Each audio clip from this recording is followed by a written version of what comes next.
ಆತ್ಮೀಯ ಸ್ನೇಹಿತರೆ, ಇವತ್ತು ಎಲ್ಲರಿಗೂ ಕೂಡ ಬಸವ ಜಯಂತಿಯ ಶುಭಾಶಯಗಳು. ಇಂದು ಬಸವಣ್ಣನವರು ಹುಟ್ಟಿದ ಜನ್ಮದಿನ ಆಯ್ತಲ್ವಾ. ಅದೇ ರೀತಿ ಬಸವಣ್ಣನವರು 12ನೇ ಶತಮಾನದಲ್ಲಿ ಹುಟ್ಟಿ ಬಸವನ ಬಾಗೇವಾಡಿ ಎಂಬ ಗ್ರಾಮದಲ್ಲಿ ಹುಡ್ತಾರೆ. ನಂತರ ಕಲ್ಯಾಣಿ ಚಾಲುಕ್ಯರ ಬಿಜ್ಜಳನ ಆಸ್ಥಾನದಲ್ಲಿ ಮಂತ್ರಿಯಾಗಿ ಅದೇ ಕಲ್ಯಾಣದಲ್ಲಿ ಈಗಿನ ಬಸವ ಕಲ್ಯಾಣದಲ್ಲಿ ಅನುಭವ ಮಂಟಪ ಎಂಬ ಒಂದು ಅನುಭವಗಳನ್ನು ಹಂಚಿಕೊಳ್ಳೋ ಆಧ್ಯಾತ್ಮಿಕ ಚರ್ಚೆಯನ್ನು ಮಾಡುವ ಒಂದು ಸಭೆಯನ್ನು ಏರ್ಪಡಿಸ್ತಾರೆ. ನಂತರ ಅವರ ಆರಾಧ್ಯ ದೈವವಾದ ಕೂಡಲ ಸಂಗಮ ಏನು ಹುನಗುಂದ ತಾಲೂಕಿನಲ್ಲಿದೆ, ಕೂಡಲ ಸಂಗಮ, ಅಲ್ಲಿ ಕೃಷ್ಣ ಮತ್ತು ಮಲಪ್ರಭಾ ನದಿಗಳು ಕೂಡ್ತವೆ. ಆ ಒಂದು ಸ್ಥಳದಲ್ಲಿ, ಅಂದರೆ ತನ್ನ ಆರಾಧ್ಯ ದೈವವಾದ ಕೂಡಲ ಸಂಗಮನ ಎದುರು ಐಕ್ಯವನ್ನು ತುಂಬ ಚಿಕ್ಕ ವಯಸ್ಸಿನಲ್ಲೇ, 40ಕ್ಕಿಂತ ಚಿಕ್ಕ ವಯಸ್ಸಿನಲ್ಲಿ ಐಕ್ಯವನ್ನು ಹೊಂದುತ್ತಾರೆ. ಅದು ಅವರ ಇತಿಹಾಸ. ಅದೇ ರೀತಿ ಈ ಒಂದು ಸುದಿನದಂದು ನಾನು ಒಂದು ವಚನದ ಅರ್ಥವನ್ನು ನಿಮಗೆ ತಿಳಿಸಬೇಕು ಅಂತ ಇಷ್ಟಪಡ್ತೀನಿ. ಅದು ಯಾವ ವಚನಪ್ಪ ಅಂದರೆ, ಉಳ್ಳವರು ಶಿವಾಲಯವ ಮಾಡುವರು, ನಾನೇನು ಮಾಡಲಿ ಬಡವನಯ್ಯ. ಅವರು ಮೊದಲ ಒಂದು ಪ್ಯಾರಾದಲ್ಲಿ ಹೇಳ್ತಾರೆ, ಉಳ್ಳವರು ಶಿವಾಲಯ ಮಾಡುವರು, ನಾ ಏನ ಮಾಡಲಿ ಬಡವನಯ್ಯ. ಉಳ್ಳವರು ಶಿವಾಲಯವನ್ನು ಕಟ್ತಾರೆ.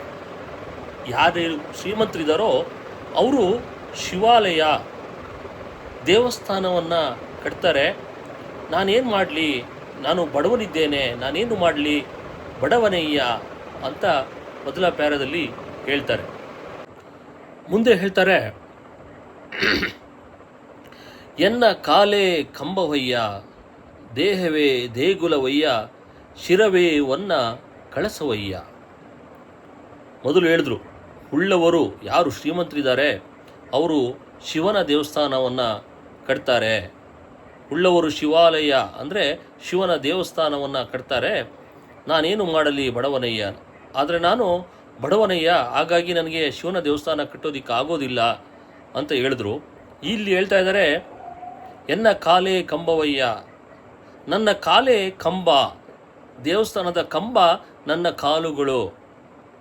ದೇಹವೇ ದೇಗುಲ, ದೇಹ ಅಂದರೆ ನಮ್ಮ ಏನು ಎದೆಯ ಭಾಗ ಇದೆ, ಹೊಟ್ಟೆ ಮತ್ತು ಎದೆಯ ಭಾಗ ಇದೆ, ಅದೇ ದೇಗುಲ, ಅದೇ ಗರ್ಭಗುಡಿ ಅಂತ ಹೇಳ್ತಾರೆ. ಕಂಬದ ಮೇಲೆ ನಿಂತಿರುವ ಗರ್ಭಗುಡಿ ಯಾವುದಪ್ಪ ಅಂತಂದರೆ ನನ್ನ ದೇಹ, ನನ್ನ ಎದೆಯ ಭಾಗ ಅಂತ ಹೇಳ್ತಾರೆ.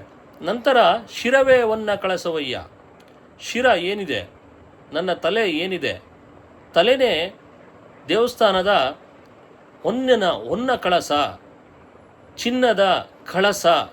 ಮೇಲುಗಡೆ ಎಲ್ಲ ದೇವಸ್ಥಾನಗಳ ಮೇಲೆ ಇಟ್ಟಿರ್ತಾರೆ, ಕೆಳಗಡೆ ಕಂಬಗಳು ಇರುತ್ತೆ, ಮಧ್ಯದಲ್ಲಿ ಒಂದು ಗುಡಿ ಇರುತ್ತೆ, ಅದ್ರ ಮೇಲೆ ಕಳಸವಿರುತ್ತೆ. ಆ ಕಳಸ ಯಾವುದಪ್ಪ ಅಂತಂದರೆ ನನ್ನ ಶಿರವೇ ಒನ್ನ ಕಳಸವಯ್ಯ ಅಂತ ಹೇಳ್ತಾರೆ. ಇಲ್ಲಿ ನೀವು ಇಷ್ಟು ಜನಕ್ಕೆ ಅರ್ಥ ಆಯಿತೋ ಇಲ್ಲವೋ ಗೊತ್ತಿಲ್ಲ. ಈ ಒಂದು ವಚನದ ಅರ್ಥ ಏನಪ್ಪ ಅಂತ ಇನ್ನೊಂದು ವಾಕ್ಯ ನೆಕ್ಸ್ಟ್ ಇದೆ. ಅದೇನಪ್ಪ ಅಂದರೆ, ಸ್ಥಾವರ ಕಳಿವುಂಟು ಜಂಗಮ ಕಳಿವಿಲ್ಲ, ಕೂಡಲ ಸಂಗಮ ದೇವ. ಇದು ವಚನದ ಪೂರ್ತಿ ವಚನದ ಸಾಲುಗಳು.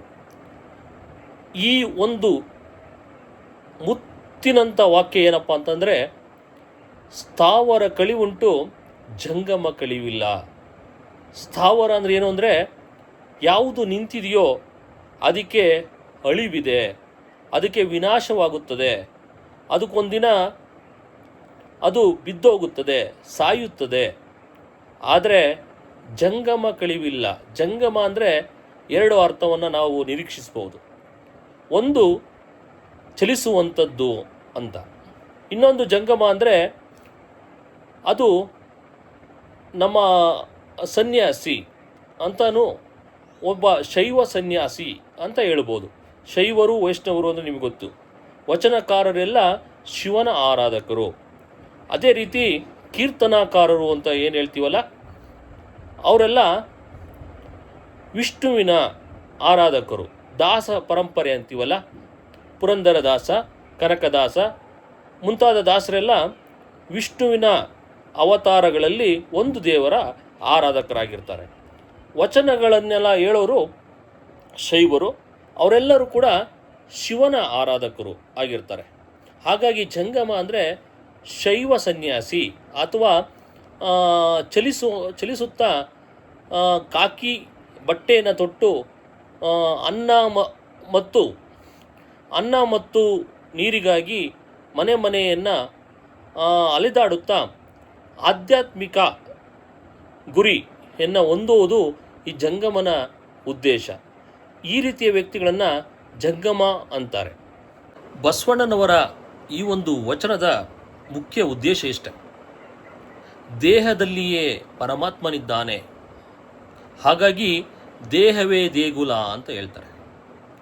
ದೇಹದಲ್ಲಿ ಆತ್ಮರೂಪದಲ್ಲಿ ಪರಮಾತ್ಮನಿದ್ದಾನೆ.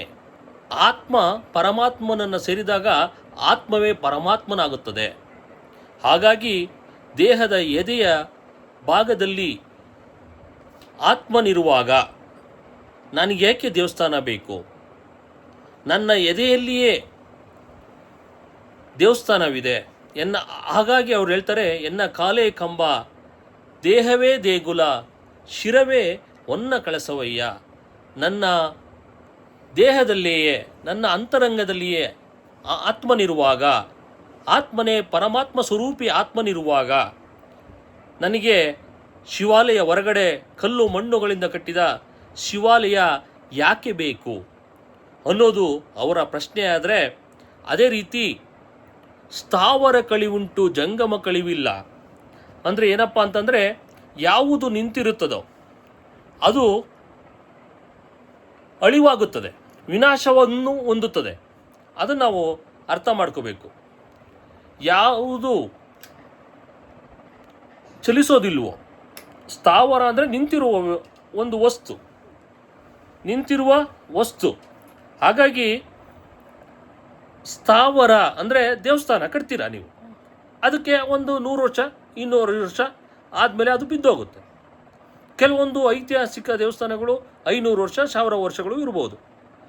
ಈಗ ನಾವು ಬಾದಾಮಿ ಚಾಲುಕ್ಯರ ಪಟ್ಟದಕಲ್ಲು ಐಹೊಳೆ ನೋಡಿದ್ರೆ 1,500 ವರ್ಷಗಳ ಇತಿಹಾಸವನ್ನು ಹೊಂದಿವೆ. ಆದರೂ ಒಂದಿನ ಅದು ಬಿದ್ದೋಗುತ್ತೆ. ಅದಕ್ಕೆ ಅದು ಸ್ಥಾವರ, ಅದು ನಿಂತಿರುವ ಒಂದು ದೇವಸ್ಥಾನ. ಹಾಗಾಗಿ ಅದಕ್ಕೆ ಅಳಿವುಂಟು.